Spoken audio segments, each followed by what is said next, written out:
Hi friends, welcome back to our channel. ಎಲ್ಲ ಹೇಗಿದ್ದೀರಾ? I hope ಎಲ್ಲ ಚೆನ್ನಾಗಿದ್ದೀರಾ ಅಂತ ಭಾವಿಸ್ಕೊಳ್ತೀನಿ. ಮೊದಲನೇದಾಗಿ ಏನು ಅಂದರೆ, ಎಲ್ರಿಗೂ ವರಮಹಾಲಕ್ಷ್ಮಿ ಹಬ್ಬದ ಹಾರ್ದಿಕ ಶುಭಾಶಯಗಳು ಅಂತ ಹೇಳೋದಕ್ಕೆ ಇಷ್ಟಪಡ್ತೀನಿ. ಇವತ್ತು ಶುಕ್ರವಾರ, ಸೊ ಎಲ್ಲರ ಮನೇಲೂ ಆಲ್ಮೋಸ್ಟ್ ಕೆಲವರು ಮನೇಲಿ ಮಾಡ್ತಾರೆ, ಕೆಲವರು ಮನೇಲಿ ಮಾಡೋದಿಲ್ಲ ವರಮಹಾಲಕ್ಷ್ಮಿ ಹಬ್ಬನ. ನಾವು ಅಷ್ಟೇ ನಮ್ಮ ಅಮ್ಮನ ಮನೇಲಿ ಈ ಥರದ್ದು ವರಮಹಾಲಕ್ಷ್ಮಿ ಹಬ್ಬ ಎಲ್ಲ ಮಾಡ್ತಾ ಇರಲಿಲ್ಲ. ಸೊ ಇಲ್ಲಿ ನಾವು ನಮ್ಮ ಅತ್ತೆ ಮನೆಗೆ ಬಂದಾದಮೇಲೆ ಏನೋ ಅವ್ರು ಫಸ್ಟಿಂದ ವರಮಹಾಲಕ್ಷ್ಮಿ ಹಬ್ಬ ಮಾಡ್ಕೊಂಡು ಬರ್ತಾ ಇದ್ದಾರೆ. ಸೊ ನಾವು ಅದನ್ನೇ ಕಂಟಿನ್ಯೂ ಮಾಡ್ತಿದ್ದೀವಿ. ನಾವು ವರಮಹಾಲಕ್ಷ್ಮಿ ಹಬ್ಬ ಮಾಡಬೇಕು ಅಂದರೆ ನಾವು ಬೆಳಗ್ಗೆ ಎದ್ದು ಎಲ್ಲ ಡೆಕೋರೇಷನ್ ಎಲ್ಲ ಮಾಡಿ ಎಲ್ಲ ಮಾಡಬೇಕು ಅಂದರೆ ಸಂಜೆ ಆಗುತ್ತೆ.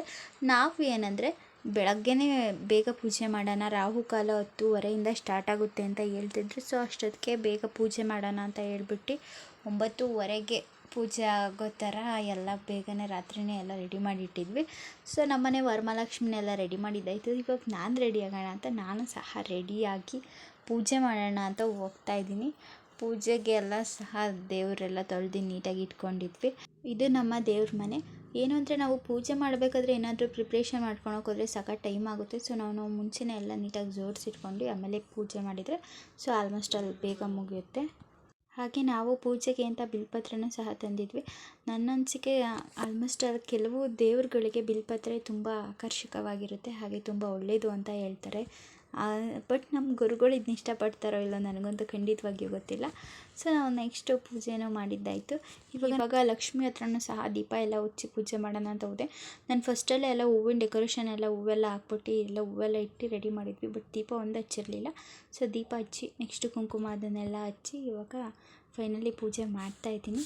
ಸೊ ನಾವು ನಮ್ಮ ಅತ್ತೆ ಮಾಡ್ತಾಯಿದ್ದಾರೆ. ಆ್ಯಕ್ಚುಲಿ ನನಗೆ ವೀಡಿಯೋ ಮಾಡೋದಕ್ಕೆ ಇಷ್ಟ, ಬಟ್ ನಮ್ಮ ಪೂಜೆ ಎಲ್ಲ ಅವ್ರಿಗೆ ಮಾಡಿ ಅಂತ ಹೇಳ್ತೀನಿ. ಬಟ್ ಅವ್ರು ನೀವೆಲ್ಲ ಸೊಸೆರು ಇರಬೇಕಾದ್ರೆ ನಮ್ಗೆ ಯಾಕೆ ನೀವೆಲ್ಲ ಮಾಡಿ ಅಂತ ಹೇಳ್ತಾಯಿದ್ರು. ಸೊ ಅವರೇ ಈ ವಿಡಿಯೋನೂ ಸಹ ಕ್ಯಾಪ್ಚರ್ ಮಾಡ್ತಾಯಿದ್ದಾರೆ. ಮತ್ತೇನು ಅಂದರೆ ನಾನು ಪೂಜೆ ಎಲ್ಲ ಮಾಡ್ತಾಯಿದ್ದೆ, ಮತ್ತು ನಮ್ಮ ಅಕ್ಕ ಒಳಗಡೆ ಅಡುಗೆ ಎಲ್ಲ ಮಾಡ್ತಾಯಿದ್ರು. ನಮ್ಮ ಅತ್ತೆ ಹೇಳ್ತಾಯಿದ್ರು ಆ ಕಡೆ ಈ ಕಡೆ ಅದನ್ನು ಮಾಡಿ ಇದನ್ನು ಮಾಡು ಅಂತ ಅವರಿಗೂ ಸಹ ಹೇಳ್ತಾಯಿದ್ರು. ಸೊ ನನಗೂ ಇದನ್ನು ಮಾಡು ಅದನ್ನು ಮಾಡು ಅಂತ ಹೇಳ್ತಾಯಿದ್ರು.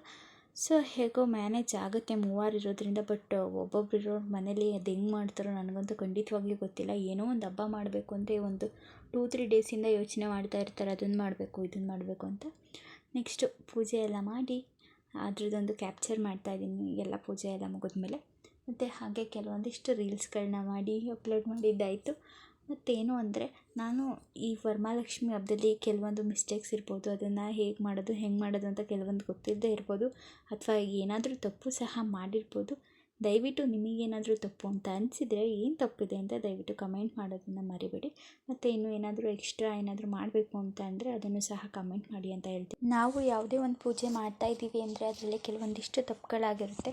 ಸೊ ನಮಗೆ ಗೊತ್ತೇ ಇರೋದಿಲ್ಲ, ಇದೇ ಥರ ಇದೇ ಸರಿ ಮಾಡೋದು ವಿಧಾನ ಅಂತ ಅಂದ್ಕೊಂಡು ಅದನ್ನ ಕಂಟಿನ್ಯೂ ಮಾಡ್ತಾ ಇರ್ತೀವಿ. ಸೊ ಕೆಲವೊಂದು ತಪ್ಪುಗಳಿರ್ಬೋದು. ಸೊ ಕಮೆಂಟ್ ಮಾಡಿ. ಮತ್ತು ನೆಕ್ಸ್ಟು ನಾನು ದೇವರಿಗೆ ನೈವೇದ್ಯ ಮಾಡಿದ್ವಲ್ಲ, ಸೊ ನೈವೇದ್ಯನೂ ಸಹ ತಟ್ಟೆಯಲ್ಲಿ ಹಾಕ್ಕೊಂಡೋಗಿ ಅಲ್ಲಿ ಪಳೆದೆಲೆಯಲ್ಲಿ ಇಡ್ತಾಯಿದ್ದೀನಿ. ನನಗೆ ಕಡಲೆಕಾಳು ಉಸ್ಲಿ ನೋಡಿದಾಗೆಲ್ಲ ಏನು ನೆನಪಾಗುತ್ತೆ ಅಂದರೆ, ನಾನು ಯಾವಾಗಲೂ ಪ್ರತಿ ತಿಂಗಳು ಸಹ ಸಂಕಷ್ಟಿ ಮಾಡ್ತಾಯಿದ್ದೆ.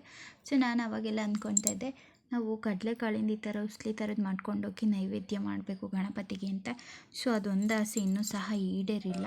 ಯಾವಾಗ ಈಡೇರುತ್ತೋ ನೋಡಬೇಕು. ನಾನು ಸಂಕಷ್ಟಿ ಮಾಡೋದನ್ನೇ ಬಿಟ್ಬಿಟ್ಟೆ. ಬಿಕಾಸ್ ಆಫ್ ಒಂದಿನ ಗುರುವಾರ ಬಂದಿತ್ತು, ನೆಕ್ಸ್ಟ್ ಶುಕ್ರವಾರ ಬಂದಿತ್ತು. ಸೊ ಗುರುವಾರ ಎಲ್ಲ ಉಪವಾಸ ಇದ್ದು, ನೆಕ್ಸ್ಟ್ ಶುಕ್ರವಾರನೂ ಸಹ ಉಪವಾಸ ಇದ್ದು, ಅದ್ರ ತಿರುಗಿ ದಿನ ನನಗೆ ಒಂಥರ ಸಖತ್ ಸುಸ್ತಾದಂಗೆ ಆಗ್ತಾಯಿತ್ತು. ಸೊ ಅವತ್ತಿಂದ ಒಂದಿನ ಮಾಡೋದು, 1 ತಿಂಗಳು ಮಾಡೋದು, 1 ತಿಂಗಳು ಬಿಡೋದು, ಈ ಥರ ಎಲ್ಲ ಮಾಡಬಾರ್ದು ಅಂತ ಹೇಳ್ಬಿಟ್ಟು ಅದನ್ನು ಅಲ್ಲಿಗೆ ನಿಲ್ಲಿಸಿದೆ.